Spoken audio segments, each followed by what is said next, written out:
Hi friends, welcome to my channel and welcome to second series The History of English Literature। History of English literature की series में ये हमारा 4th lecture का part 2 है, जिसमें हम एज ऑफ रिवाइवल के लिटरेरी फिगर्स यानी कि उनके जो लिटरेचर है रिवाइवल ऑफ लर्निंग को देखते हैं। The revival of learning, man discovered himself and the universe, यानी कि इस एज में जो डिस्कवर हो रहे थे, दुनिया को डिस्कवर किया जा रहा था और ख़ुद। अब हम वो देखते हैं क्यों। Revival of learning, the revival of learning denotes its broadest sense that gradual enlightenment of the human mind after the darkness of the Middle Ages, यानी कि इस एरा में जो मिडल एजिस की यानी जो डार्क एजिस की डार्कनेस थी वो किसकी तरफ शिफ्ट कर रहे थे, एनलाइटमेंट की तरफ, यानी कि वो डार्क एजिस से मॉडर्न की तरफ मूव कर रहे हैं। इसके बाद कुछ मूवमेंट्स यानी कि रेनेसा और ह्यूमनिज़म, कुछ मूवमेंट्स थी इस एज में। रेनेसा कहते हैं कि रीबर्थ ऑफ नॉलेज, नॉलेज यानी कि जो ग्रीक लैटिन वगैरह जो नॉलेज थे उनकी रीबर्थ हो रही थी। किस वजह से, जो हमने अभी पिछली वीडियो में देखा था, हेनरी 7 ने जब अपने स्कॉलर्स को लैटिन और ग्रीक भेजा था, वो डिफरेंट क्लासिकल्स उनके लिटरेचर उनके आर्ट्स को जब यानी कि रीबर्थ हो रही थी नॉलेज की, इसको हम रेनेसा कहते हैं, जो हम आगे इन डिटेल डिस्कस करेंगे रेनेसा की हिस्ट्री में। ह्यूमनिज़म, ह्यूमनिज़म कहते हैं कि ह्यूमनिज़म वो टर्म है यानी कि जब क्लासिकल लिटरेचर को स्टडी किया जाता है, इसको हम कहते हैं humanism. Discovery of art and imitation of classical models in literature, यानी कि डिस्कवरी की जा रही थी किसकी, आर्ट की, और इमिटेशन हो रही थी क्लासिकल मॉडल्स यानी ग्रीक लैटिन वगैरह उनके मॉडल्स की, यानी इमिटेशन की जा रही थी। तो यानी हमने भी देखा था प्रीवियस वीडियो में कि जो चेंजेस हो रहे थे वो किस तरह, मतलब पॉलिटिकल सोशल चेंजेस थे, कोई एम डायरेक्शन नहीं थी, हर किस्म के चेंजेस हो रहे थे, रिफॉर्मेशन, यहाँ तक कि रिलीजन में भी रिफॉर्मेशन की जा रही थी। अब हम लिटरेचर को देखते हैं कि लिटरेचर क्या था उस टाइम में। एज ऑफ चौसर और एलिजाबेथन एरा से पहले कोई भी ख़ास ऐसा लिटरेचर नहीं था जो कि लिखा गया हो। The great names of the period are numerous and significant but literature is strangely silent. इस एरा में चेंजेस तो बहुत ज़्यादा किए गए, बहुत वसी पैमाने पर चेंजेस हुए थे, लेकिन जो लिटरेचर था वो साइलेंट था, यानी कि लिटरेचर पर इतनी ज़्यादा तवज्जो नहीं दी गई थी। The revival of learning period, this transition period is at first one of decline from the age of Chaucer and then to intellectual and preparation for the age of Elizabethan। इस as को as of preparation भी कहा जाता है, यानी कि किस तरह की प्रिपरेशन हो रही थी एलिजाबेथन एरा के, यानी एलिजाबेथ एज के लिए प्रिपेयर हो रहे थे इस टाइम पे। The general standard of literature was very low, यानी कि जो लिटरेचर का स्टैंडर्ड था किस में बना था, एज ऑफ चौसर में, यानी जेफरी चौसर के एरा में जो स्टैंडर्ड बना था, जिसमें वो हमने देखा था कि किस तरह लिटरेचर उस टाइम पे लिखा जा रहा था, लेकिन इस एरा में जो स्टैंडर्ड था वो बहुत ज़्यादा लो हो गया था। The growth of political power among the common people, क्योंकि इस टाइम पे जो ग्रोथ थी एज आ नेशन के तौर पर वो पॉलिटिकल स्नैरियो के तौर पर बहुत ज़्यादा हो रही थी, यानी कि जो कॉमन पीपल तक जो थे, यानी आम आवाम तक जो उनकी सियासत यानी पॉलिटिकल उनके स्नैरियो था, उनके जो पॉइंट ऑफ व्यू थे वो लोगों तक पहुंच रहे थे।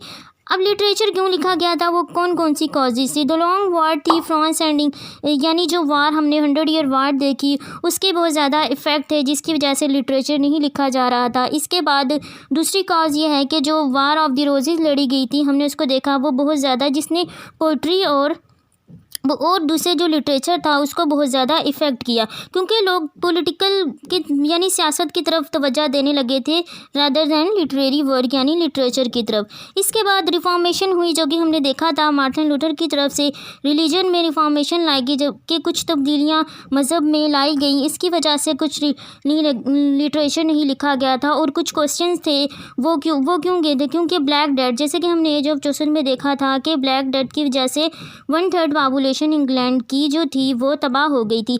इस वजह से भी लोगों के दरमियान क्वेश्चंस हुए थे, यानी उनके माइंड में कुछ क्वेश्चन अराइज हुए, किसके लिए, गॉड के लिए, कि क्या गॉड वाकई एग्जिस्ट करता है, अगर है तो वो सिर्फ क्या चर्च तक महदूद है, आम आवाम की यानी कि जो इतने ज़्यादा वसी पैमाने पर डिस्ट्रक्शन हुई है, लोगों की जानें गई हैं, तो इसकी वजह से भी उनके माइंड में कुछ क्वेश्चन थे खुदा की तरफ, जो रिफॉर्मेशन के लिए जिसके लिए फिर इन्होंने रिफॉर्मेशन यानी कि रिलीजन पर क्वेश्चन उठाने शुरू कर दिए। इसके बाद the revival of learning set scholars and literary man and legal study of the classics rather than the creation of native literature.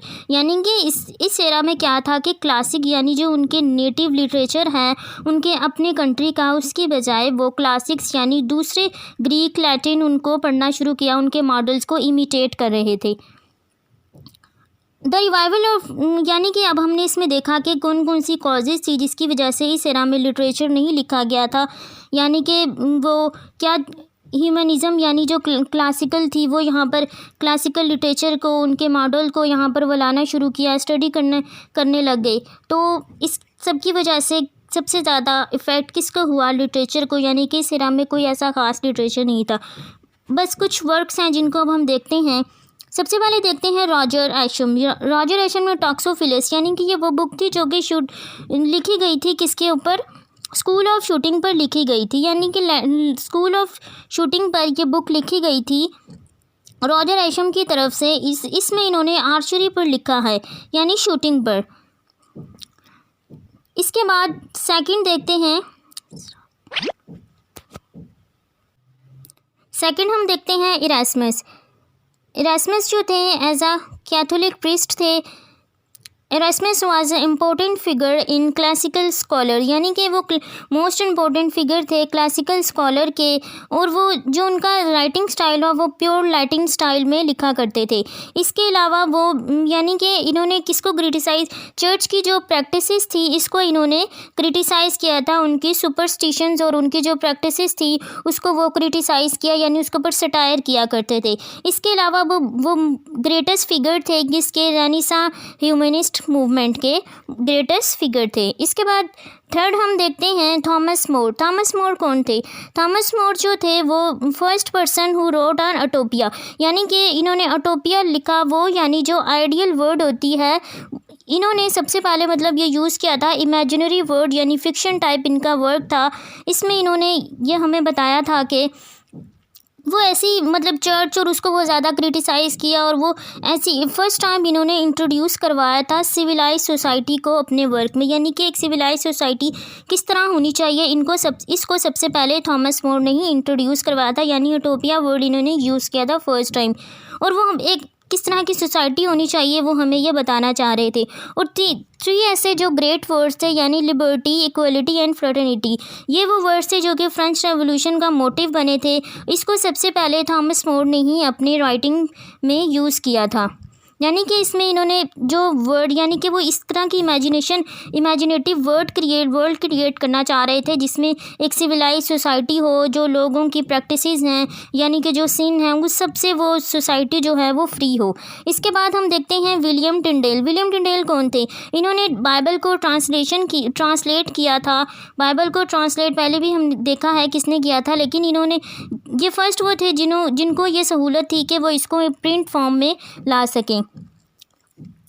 लेकिन इन पर बहुत ज़्यादा उस टाइम पे क्रिटिसाइज़ किया गया था। इसमें इनको एग्जीक्यूट भी कर दिया गया था, और लास्ट में इनके लिए कहा जाता है कि ये जब इनकी डेथ हुई थी तो वो इनके आखिरी अल्फाज भी यही थे कि Lord open the I king of England, यानी कि ये अपने गॉड से ये रिक्वेस्ट कर रहे थे कि जो इंग्लैंड का किंग है खुदा उसकी मतलब आंखें खोल दे, यानी उसको इस काबिल बना के वो इंग्लैंड के लोगों की वो कर सके। यानी कि जो उस टाइम पे चल रहा था, हमने देखा हेनरी VIII किस तरह मतलब डिस्ट्रक्शन चल रही थी सोशल, वो इस सबको, और वो चाह रहे थे कि वो सिर्फ और सिर्फ बाइबल को ही फॉलो करे।